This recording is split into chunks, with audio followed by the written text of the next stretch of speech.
Bonjour les abonnés, on va écouter un truc là, important. C'est un youtubeur, on va écouter un youtubeur, il veut pas montrer son image parce qu'il a pas bien comme il faut les images, mais bon, c'est parti.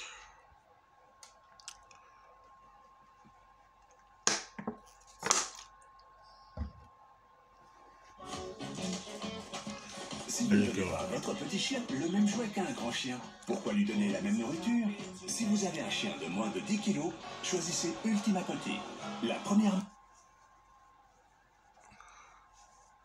Jonathan Hoffman. Ce nom, il vous dit peut-être rien du tout, mais pourtant c'est l'une des affaires...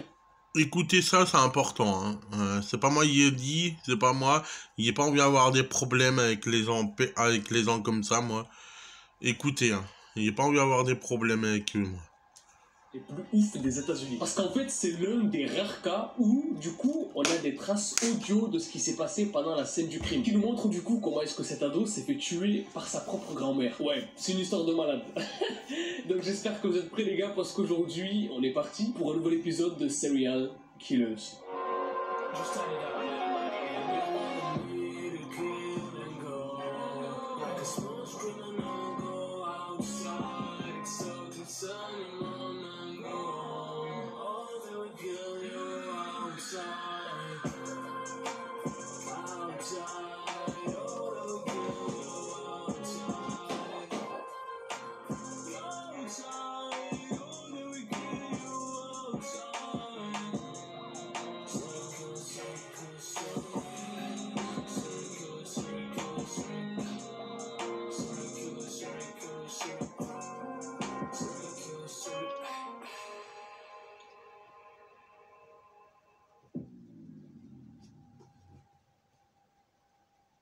Tout se passe aux États-Unis dans le Michigan. Et Jonathan, il a une vie totalement normale. C'est un étudiant qui aime bien faire rire, qui aime bien faire le clown, qui adore les cartes graphiques, c'est vraiment un geek. Et donc, pendant plusieurs années, tout va bien se passer chez les Hoffman. Jusqu'au jour où tout a changé.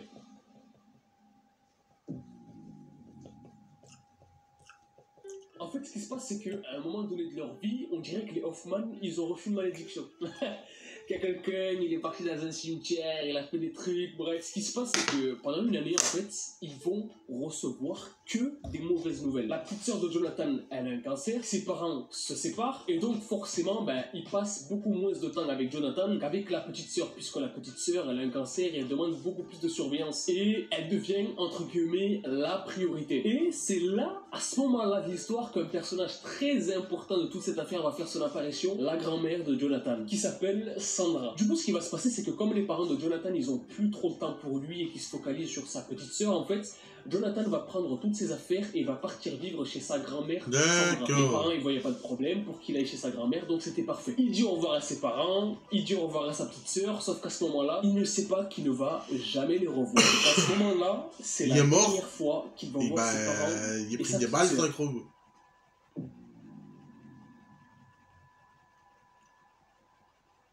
Ça fait plusieurs mois que Jonathan, maintenant, il habite chez sa grand-mère et en apparence, tout se passe bien. Everything is good. Jonathan, il est bien. Voilà, tous les jours, sa grand-mère lui demande est-ce que tu vas bien, est-ce que tu te sens bien chez nous, etc. Et Jonathan, il leur répond je suis bien. Mais, truc de fou, dans la même ville où habitent Jonathan et sa grand-mère, la police reçoit un appel choquant. Un jeune homme au téléphone qui dit que sa grand-mère lui a tiré dessus et qu'il va mourir.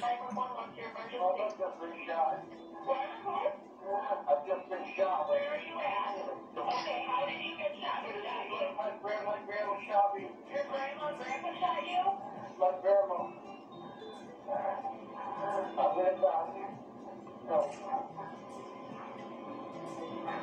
Okay, we're gonna stay on the phone with me, okay, sir? I'm gonna get help on the way. Help on the way, okay? Where are you shot at? Where are you shot? Your chest? Okay, who, are your grandparents still there? No. Where did they go? Et qui dit au téléphone que sa grand-mère lui a retiré dessus pendant l'appel. Une fois que l'officier a ça au téléphone, elle envoie une équipe sur place pour voir ce qui se passe. Et une fois sur place, la police voit une grand-mère qui dépose une arme par terre et qui crie vers eux, qui dit « J'ai tué mon petit-fils ». Là, il est mort. Il est That's décédé. scary as fuck, man. Ça fait vraiment peur. Franchement, je rigole parce que c'est vraiment un truc de dingue. La police, ils sont sous le choc. Et au loin, ils voient un mec, un petit ado, par terre, qui bouge pas en fait. Il se rapproche, il voit qu'il a des impacts de balles sur le corps. La grand-mère, elle est en pleurs. En fait, la police se dit, mais bordel, on est dans une série là, on est dans un film d'horreur, c'est pas possible. La police demande son nom à la grand-mère et elle dit qu'elle s'appelle Sandra, qui est la grand-mère de Jonathan. Et forcément, l'ado au loin qui est au sol, c'est Jonathan. Et là, forcément, il y a des questions qui se posent. Comme, pourquoi est-ce qu'elle a fait ça? Pourquoi est-ce qu'elle a tué son propre petit-fils? Et pourquoi, du coup, elle s'est donnée d'elle-même à la police, sans résistance, sans rien du tout? Qu'est-ce qui s'est passé avant ce fameux appel à la police entre Jonathan et sa grand-mère pour que ça en arrive là, du coup? Est-ce qu'au final, il n'y aurait pas une histoire derrière l'histoire? C'est pas le seul appel que la police a reçu de ce quartier venant de Sandra. Brevet de l'eau, c'est meilleur. C'est ma pub cette année. Brevet de l'eau, c'est meilleur.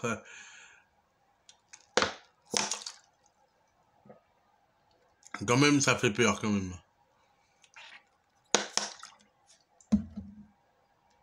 Dans les mois précédents, il y a eu des dizaines, voire des vingtaines, voire des trentaines d'appels qui ont été faits par Sandra à la police en fait. Parce qu'elle avait peur de mourir, elle avait peur de son petit-fils. D'accord. Parce qu'en fait, Jonathan, il était pote avec des sales merdes. Voilà. Et on va dire les mots, on va parler français, il était pote avec des grosses merdes qui prenaient des drogues. Ce qui fait que tous les soirs, il rentrait explosé chez sa grand-mère et il la menaçait. Ou alors il était violent avec elle. Et du coup, elle a expliqué que si elle n'avait pas fait ce qu'elle avait fait, c'est elle qui serait morte à la place de Jonathan. Son école aussi a fait des signalements liés à des drogues, à un comportement bizarre dû à des prises de stupéfiants, etc. Pendant l'autopsie du corps de Jonathan, la police scientifique a trouvé des traces de drogue dans son corps, ce qui veut dire qu'il était sous l'effet de drogue au moment où il est mort, ce qui voudrait dire que du coup, l'histoire derrière, l'histoire c'est qu'un ado qui était un camé depuis le départ, peut-être à cause de soucis liés à ce qu'il a vécu avec ses parents et sa petite sœur, était menaçant et violent avec sa grand-mère, ce qui a fait que sa grand-mère, en lui ayant pris peur, Il a compris décidé mieux de là, s'armer il d'une arme comprend et mieux de là. se défendre parce que sinon c'est elle qui allait mourir. Et malheureusement, en achetant cette arme, elle n'a pas pu contrôler ses émotions et elle l'a utilisée contre Jonathan. Alors, elle aurait voulu en finir avec ses histoires par folie et fatigue. Et le plus ouf, c'est que elle a entre guillemets planifié tout ça. Puisque juste avant de faire ce qu'elle a fait, Sandra a dit à son mari de prendre l'air, d'aller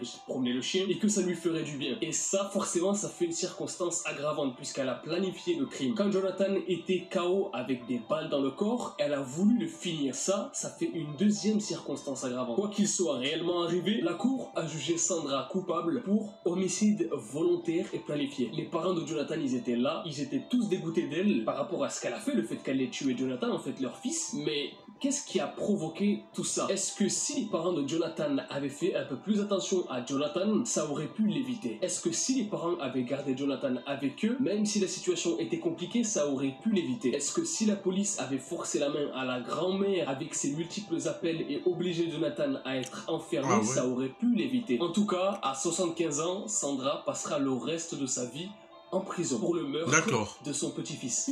D'accord. Ouais. J'espère que la vidéo vous aura plu. Vraiment, l'histoire, elle est vraie. Ouais, mais ça m'a plu, moi. Ça m'a plu. Ta vidéo, ça m'a plu. Changer au jugement, hein. C'est juste pour avoir votre avis.